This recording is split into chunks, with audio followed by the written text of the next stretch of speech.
Hi everyone, welcome back to the next diecast. In today's video, I'll be showcasing my collection of Franklin Mint diecast cars. So these cars are all in 1/43rd and in 1/24th scale, as you can see with these two back here. So Franklin Mint back in the day, and all these models were made between the late 1980s and the mid 1990s. Franklin Mint was like the upper end model manufacturer from the late 80s until I guess the late 90s, when you started seeing upper end, 1/18 scale cars from brands such as Auto Art and Kyosho and whatnot. And Franklin Mint primarily made models of classic American cars, as you can see here. And a lot of them were, I think, available through like mail order catalogs and other things like that. All of these here were actually from my grandfather. He bought these at various points in the last 20 plus years. And he actually got all these for pretty cheap. The most recent batch are actually these three here and this one here. We have a local hobby shop that we frequently go to. And one day in 2017, they had like a box of, beat up Franklin Mint cars, like these three here and this one here. And he kept, I think, maybe 3 or 4 more that came in the set. And he got the whole set for like $10 or something like that. So we kind of split it up and he gave me 4 of the cars, which I ended up repairing most of. And I'll get into the details of what I repaired on these cars as I get into kind of showcasing them. And the rest here, like these two, he ended up buying, I think, from an antique store. They were in pretty much new condition. And this one here, he actually did get brand new. My uncle actually knew someone who worked for Franklin Mint, so he ended up getting this Corvette here for my grandfather, I think back in 1990 or so. And this one back here, I think, might have also come from an antique store. I'm not totally sure. And these two in the back were actually, well, this one was actually a flea market find for only $2. And this one he actually got for free. And it has a pretty interesting story behind it. But I'll get into that when I kind of go through each of the cars here. But yeah, here's my whole kind of mini collection of Franklin Mint cars. They're all based off of classic cars, as you can see here. So we'll start up here with the front row. We have a 1956 Chevrolet Bel Air convertible in this kind of light blue and white. And you have this two-tone kind of medium blue and light blue interior. And these 1/43rd scale Franklin Mint models have lots of fine detail kind of packed into them. Very nice texturing on all the seats. Fine detailing on like the steering wheels. Lots of, nice separately cast chrome pieces and everything.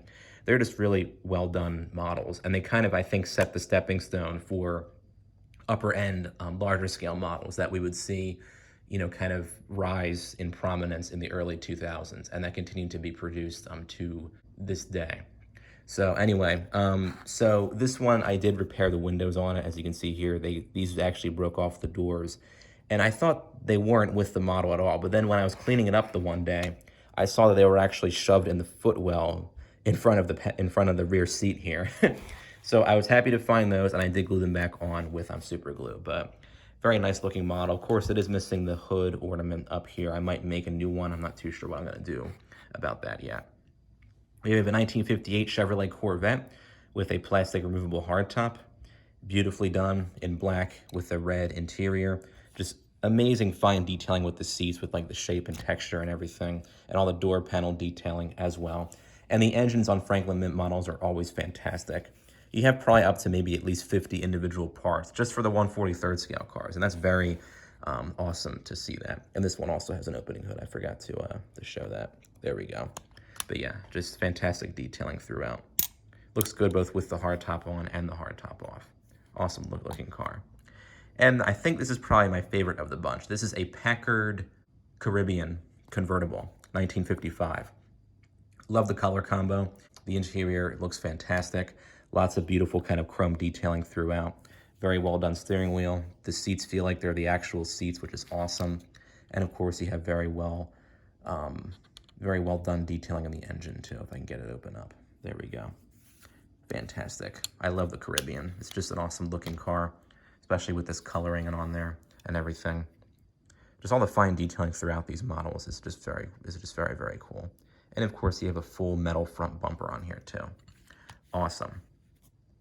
Then last but not least for this row, we have the 1957 Ford Thunderbird with the Continental kit. Might be a 56 actually, I'm not too sure. Removable hardtop, It's actually made of metal, unlike the Corvette's roof, which is awesome. Very convincing looking seat there. Opening doors and an opening hood, of course. Awesome detailing with the engine and the Continental kit. It's actually a metal piece back there. Awesome. Speaking of Continental, here's a Lincoln Continental back here, 1956. This one did come with some paint chips on it, so I was actually able to touch it up just a slight bit. I can't even tell where the paint chips were. All this is white stuff, is just dust. I should have cleaned it, but whatever. It is missing the ornament on the hood, but I don't think that's a big deal. It's kind of tiny anyway. And the hood opens up like so. Engine detailing is fantastic. And of course, you have opening doors on here too.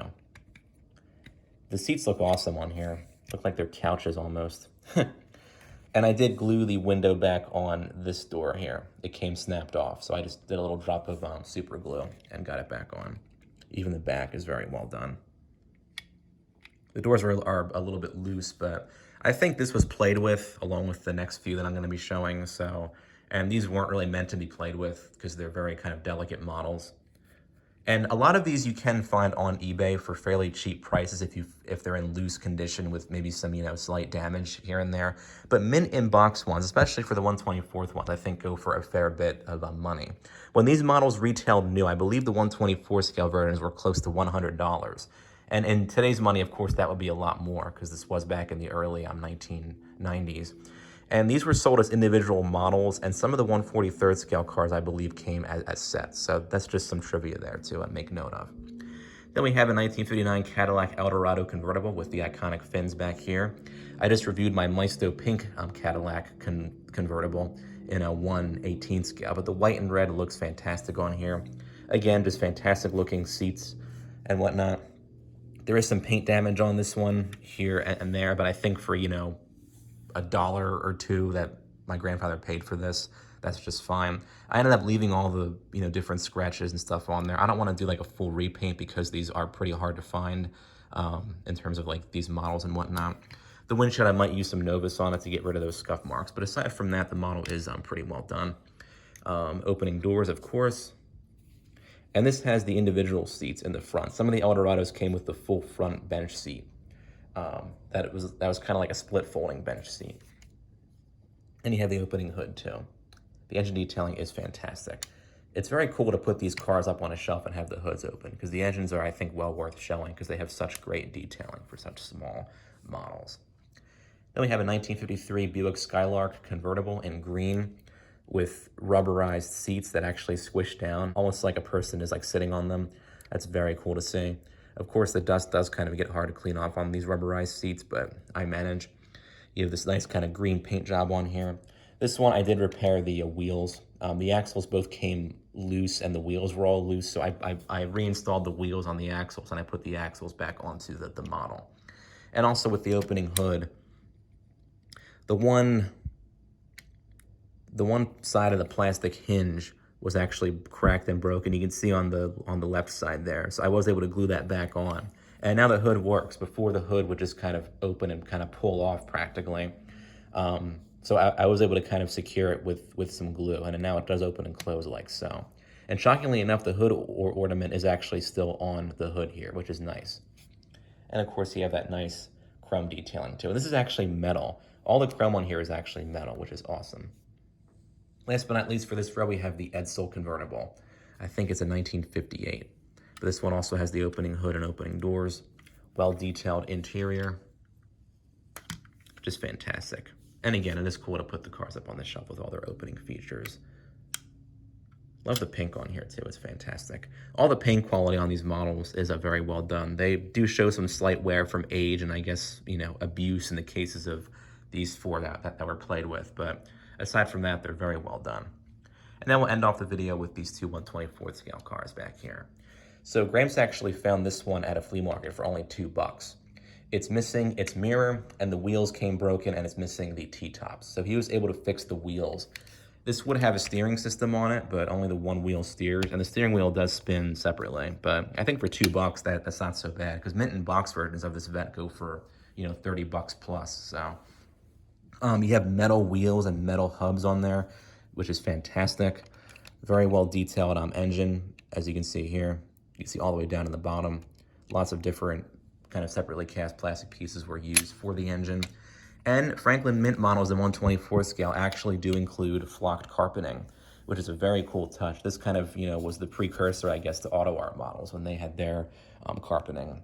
And the seats are kind of, well done with sort of this nice texture going on, kind of like a rubbery plastic that you would see on the real seats. And you have kind of a blue and black interior on here. Now, Franklin Mint did use stickers for some of their gauges and like buttons and whatnot on their bigger models, but I don't think that's a big deal because these were made in, the 80s and 90s. So back then, these upright models were kind of just getting started with, production. So not everything was going to be perfect. And of course, if you get this model new, it will come with T-tops. This one, of course, does not have them, unfortunately, but it's still a beautiful model nonetheless. And this is a 1968. I'm not sure if I mentioned that. Last but not least, we have the 1936 Cord. So Gramps actually got this one for free. He had a friend who owned a local antique store. This model had actually been in a fire, so it was covered in just, soot and grime and whatnot. So my grandfather's friend gave it to him, and Gramps took it home, and he stripped it completely of all the soot and grime and, melted paint and everything. And he gave it a full respray. This is not the original paint. He actually resprayed it. And it's actually a perfect match to what the model would have actually been painted as. Now, of course, Gramps didn't get like an actual like Cord, spray paint. He was able to, I think, find a closely matched paint, I think, at a local like hardware store or something. But this would have been the color that the model would have had on it. So he took the whole thing apart, stripped it, and he repainted it. Of course, it is missing the bumpers, the removable roof, the glass for the windshield, and these chrome pipes that would have been kind of sticking out from the hood into the fenders here. Now on eBay, I was actually able to find a replacement engine, chrome pipes, and steering wheel for the model. So at some point I will be making a video where I install the engine. And I will be keeping the engine that came on this model here, of course. It is missing a couple of pieces along with those pipes, but aside from that, of course, the hood was closed, I guess, during the fire. So the engine pretty much stayed, I guess, in good shape. So there's the detailing of that there. Of course, this would have the bumpers on it. And I will be trying to find the bumpers and the roof for the model on eBay. I'm going to keep the wheels, I think, as they are, because I think they kind of tell the story of this model's survival, I suppose. There is some tarnishing on here. This one's actually perfect, which is odd to say. And the one in the trunk, the spare in the trunk's actually in perfect shape, because I guess it was kind of protected from like the flames and everything because it was in this kind of enclosed trunk. And there is actually carpeting back in the trunk here too. That survived, unlike the carpeting on the interior. But here's kind of a burned, tarnished wheel up here. And this one is actually in pretty good shape. But now the interior, the seats, because they were covered in soot and stuff, they actually survived well. And I recently cleaned them up. They're in perfect condition. And these actually have that kind of squish detail, or I don't really know what to call it. They're kind of like rubberized, almost like they're the actual leather you would see on the real seats. That just looks awesome. And the door panels are well done too. Doors are a little bit loose because I think he did take apart the whole entire model. And of course, on the windshield, this would have the two glasses in there, or the two glass pieces, I guess you should say. I did re-glue this recently because it was kind of getting loose. My grandfather got this model in 1992, and I think the fire might have been in 91. And the model was made, I think, in 1990 or 89. So kind of a interesting, albeit tragic story there. And there's the kind of melted steering wheel. Gramps actually kept that. I did get a new steering wheel too, but I might actually keep this one on there because again, it kind of tells the story of this model's, prior life, I suppose. And yeah, there's the kind of melted or the infused carpeting on there from the heat. And the sticker actually survived, that whole big sticker on the dashboard there. I was kind of surprised to see that, but there's kind of a better look in there. Apologize for the blurriness. There we go, there's a better look. Yeah, so yeah, there's the carpeting that kind of got melted in there and the bent steering wheel. Seats are actually in perfect shape. I'm surprised they actually survived and they at least didn't get melted, but that's just very cool to see. So yeah, he was able to give this model a second life, and I recently was able to clean it up some more and get some replacement parts. So we'll eventually have a fully restored Franklin Mint model here, which will be a very cool project to complete. So yeah, here is all of the Franklin Mint models I have. They're all, very well done, and they're all very cool to have in general. And of course, you can find all of these online on eBay and whatnot. And the prices will, of course, depend on the condition, the coloring and everything, and other factors as well. So I hope you guys enjoyed my kind of showcase of my Franklin Mint collection, and don't forget to subscribe.